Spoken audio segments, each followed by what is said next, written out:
Je, unajua nini maana ya magnetic flux? Kwenye video hii tunaenda kujifunza magnetic flux ambayo ipo kwenye magnet key au sumaku kwa Kiswahili. Nipo na speaker hapa. Speaker hii nimetoa kwenye subwoofer yangu kwa lengo la kuja kuonesha maajabu ya sumaku hii jinsi inavyozalisha magnetic flux. Hivyo naomba sana twende wote kwa pamoja.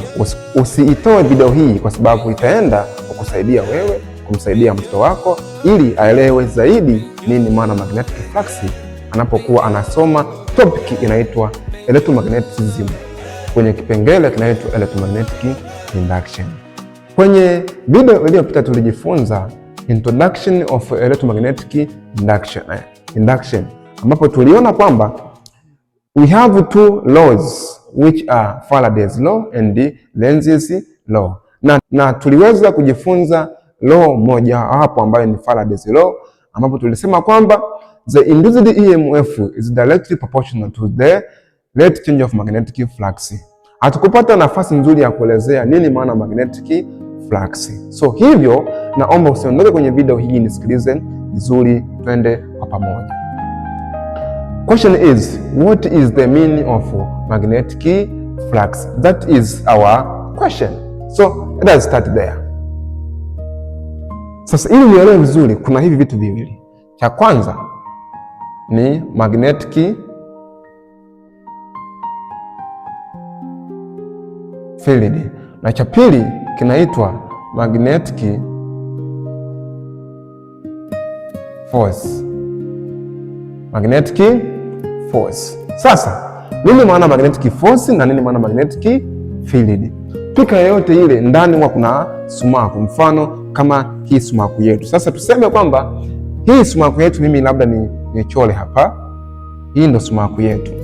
Pembezoni mwa sumaku huwa kuna nguvu ambayo inaweza ikavuta vitu vyenye matirio ya chuma au inaweza ikakwepana pale inapokutana na sumaku ambayo inafanana ncha.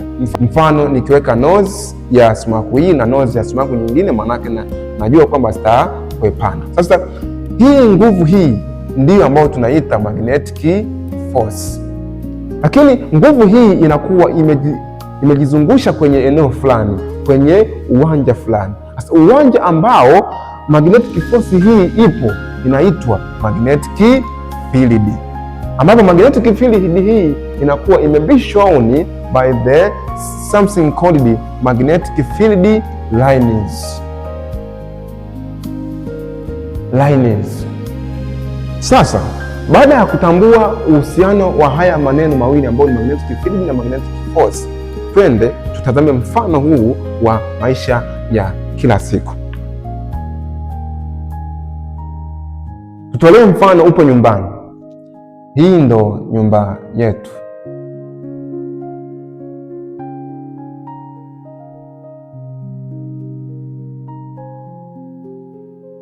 Hapa ni sehemu ambapo kuna dirisha la nyumba yetu. Sasa kama upepo utakuwa unavuma kutoka nje kuelekea ndani ya nyumba yetu, maanake utakuwa unapita sehemu ambapo kuna wazi. Sasa tuashumu kwamba dirisha hili limefunguliwa, maanake upepo utakuwa unaingia. Kiasi cha upepo ambao utakuwa unaingia humu, cha kwanza kitategemea nguvu ya upepo, lakini pia kitategemea ukubwa au size ya dirisha letu. Mfano huu ndio unatupeleka moja kwa moja kwenye idea ya magnetic flux. How? Nisikilize vizuri kwamba huu upepo, we say wind, tuseme ndio magnetic field. Lakini hapa kuna size of the window, maanake hii size ambapo inapimwa in term of area, kwamba kiasi, kama nilisema kwamba kiasi cha upepo ambao unaingia hapa unapimwa kwa kuhusisha eneo la dirisha letu hapa. Hata pale panapokuwa na magnetic field ambapo inatiririka kutoka pointi moja kwenda pointi nyingine, itapita kwenye uso fulani.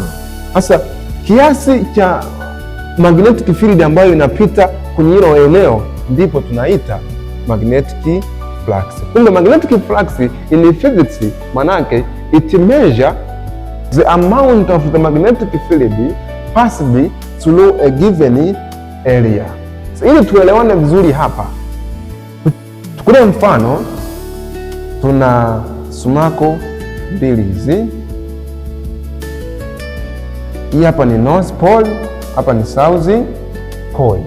Magnetic field always flowing from the north pole to the south pole. Manake magnetic field watakuwa wanatoka huku wanaenda huku kwenye south pole. Sasa ikitokea mimi nina waya ambao una area fulani nikauweka kwenye njia ya hii magnetic field, kiasi cha mistari ya magnetic field ambayo itakuwa inapita kwenye huo uso, kwenye area hiyo ya waya, ndipo tunapata magnetic flux. Kwa maana yake we can't explain about magnetic flux if we are not considered about the magnetic field itself, ambayo symbol yake ni B. Lakini pia hatuwezi tukaelezea kama we are not consider the area of that surface where the magnetic field passing through it. Kwa maana lazima pia tusanishe nini? Area. Kwa uhusiano wa vitu hivi viwili ndio unatupa kitu kinaitwa nini? Magnetic flux. Sasa ni namna gani sasa hapa? Sikiliza vizuri. Sasa nipo na faili langu, lakini pia nipo na rula. Nataka nifundishe hapa jinsi uhusiano wa uso wa waya na magnetic field. Mkono wa kulia niseme hii ni magnetic field, lakini mkono wa kushoto niseme huu ndio waya wangu. Sasa mimi waya wangu nikiufanya uwe horizontally, uwe hivi, na hii ndio magnetic field inatoka huku inaingia kwenye ubao wangu. Kama utakuwa hivi, maana tunasema kwamba the coil au the wire are in parallel with the magnetic field. Kwa hiyo maana hapa hatutakuwa na magnetic flux kwa sababu haijapita au haijapenya kwenye waya wangu. Lakini nikisema kwamba nibadilishe waya huu uwe perpendicular with the magnetic field. Magnetic field maana nikisema perpendicular maana umetengeneza 90 degrees. Kwa maana nikisema utapita hivi, tayari tutasema kwamba there is a magnetic flux because the magnetic field is passing through the wire of a given surface area. Sasa vipi magnetic field yetu ikiwa imepita kwenye engo ya namna hii? Mwanzoni ilikuwa ipo parallel, ilikuwa perpendicular. Vipi ikiwa ipo kwenye engo ya namna hii? Tunapaswa kujua how can you find the magnetic flux when the magnetic field passed in a given angle like this. Sasa follow me ili tuelewane vizuri. Tuseme kwamba waya wetu ulikuwa horizontal kwa namna hii, na magnetic field unaingia kutoka huku unaingia kwenye engo namna hii. Sasa swali ni kwamba how we can find the magnetic flux. It is very simple. Nisikilize vizuri tanielewa. Ili tupate magnetic flux hapa lazima tu consider normal line. Normal line ambayo inakuwa ipo hivi. Sasa manake hapa kutakuwa na engo between the normal line and the magnetic field, ambapo uhusiano wa normal line na magnetic field utaelezwa kwa kutumia sotoka ha. Sasa nenda kajifunza hapo. Mimi lengo nataka niipate hii hapa line hii, magnitude of this line ambayo ni normal line, ambapo nikichora hapa kama mstari kangu, maana nitatengeneza triangle AMO. Sasa kutoka kwenye triangle AMO hapa nitapata kwamba kosi wa engo ni sawasawa na adjacent, ambao adjacent yetu ilikuwa ni length OA ambayo hatuna, OA over hypotenuse ambayo nini? Ni magnetic field. Kwa kumbe OA ni sawasawa na magnetic field times cos wa angle. Sasa hii ndiyo formula ambayo itasaidia kupata magnetic field ambao wameingia kwenye uso fulani wa waya kwenye angle fulani. Baada ya kujua magnetic field hii, tuje sasa tuone magnetic flux ni nini. Magnetic flux mathematically ni sawasawa na zao la magnetic field times that area. Maana yake ni kwamba magnetic field ndiyo hii ambayo tumeipata. Kwa hiyo kumbe magnetic flux itakuwa ni sawasawa na B cos kwa angle times area. Kwa baada sasa kuona magnetic flux, formula ambayo tutaenda kuitumia ndio hii hapa. Sasa tuliona kwamba magnetic field inaweza ikawa ipo parallel with the surface area of that wire, lakini pia inaweza ikawa perpendicular with that surface area of that wire. Sasa tuseme kwanza na in parallel. In parallel maana yake angle is equal to 0 degree. Kwa maana yake sasa magnetic flux itakuwaje? Itakuwa ni sawasawa na B times A times cos kwa angle. Kwa palipo na angle tutaweka 0. Itakuwa ni B times A cos wa 0.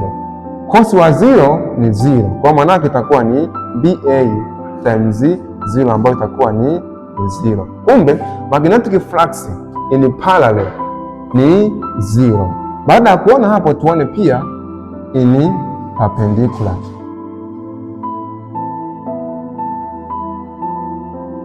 In perpendicular maana yake angle ni sawa na 90 degrees. Kwa maana yake ni kwamba magnetic flux itakuwa ni B times A times cos wa 90 degrees. Ambapo hapa itakuwa B times A cos wa 90 maana yake ni 1. Kwa kumbe B ikiwa kwenye perpendicular maana yake formula yake itakuwa ni hapa. Natumaini kwamba ukiulizwa nini maana magnetic flux, utamwambia kwamba magnetic flux ni kile kiasi cha nguvu wa usumaku ulioingia ndani ya eneo fulani la waya, ambapo kimathematics tumesema kwamba ili upate magnetic flux maana yake lazima uchukue zao la magnetic field uzidishe na area ya waya husika, lakini uzidishe na cos of that angle. Lakini pia tumeona kwamba when magnetic field and the wire are in parallel, there is no magnetic flux because the angle is 0 degrees. Lakini pia tumejifunza kwamba when magnetic field are in perpendicular with the wire, magnetic flux is maximum because the angle it is 90 degrees. Sasa question is why we are learning magnetic flux in our daily life? Magnetic flux tunajifunza kwa sababu it is very applicable in the designing of different devices. Mfano, unapotengeneza transformer, tunapotengeneza generator, hatuwezi tukaitengeneza hii bila kugusa idea ya magnetic flux. Kwa maana yake ni ya msingi sana, kwa sababu hatuwezi tukapata umeme kama hatuna transformer. Lakini pia ni nakutolea mfano hapa. Huu ni mfano ambao tutaenda kujifunza zaidi how to solve the questions considering in the magnetic flux. Kwa hiyo ni kuombe sana, kipindi kinachofuata tutaenda kusolve mifano miwili ukiwemo na huu, lakini pia tutaenda kujifunza kipengele kingine ambacho ni mwendelezo wa electromagnetic induction concept. Kipengele hicho ni cha Lenz's law. Kwa hiyo ni kuombe sana wewe unayetufuatilia usiache kusubscribe, kufollow account yetu kwa mafunzo zaidi, lakini pia ushare concept hizi kwa rafiki yako, kwa jamaa yako unayetamani aujifunze zaidi physics. Hii ni Mkwabi Academy, mahali tunaposafirisha physics kutoka darasani mpaka mtaani. Hivyo bye bye.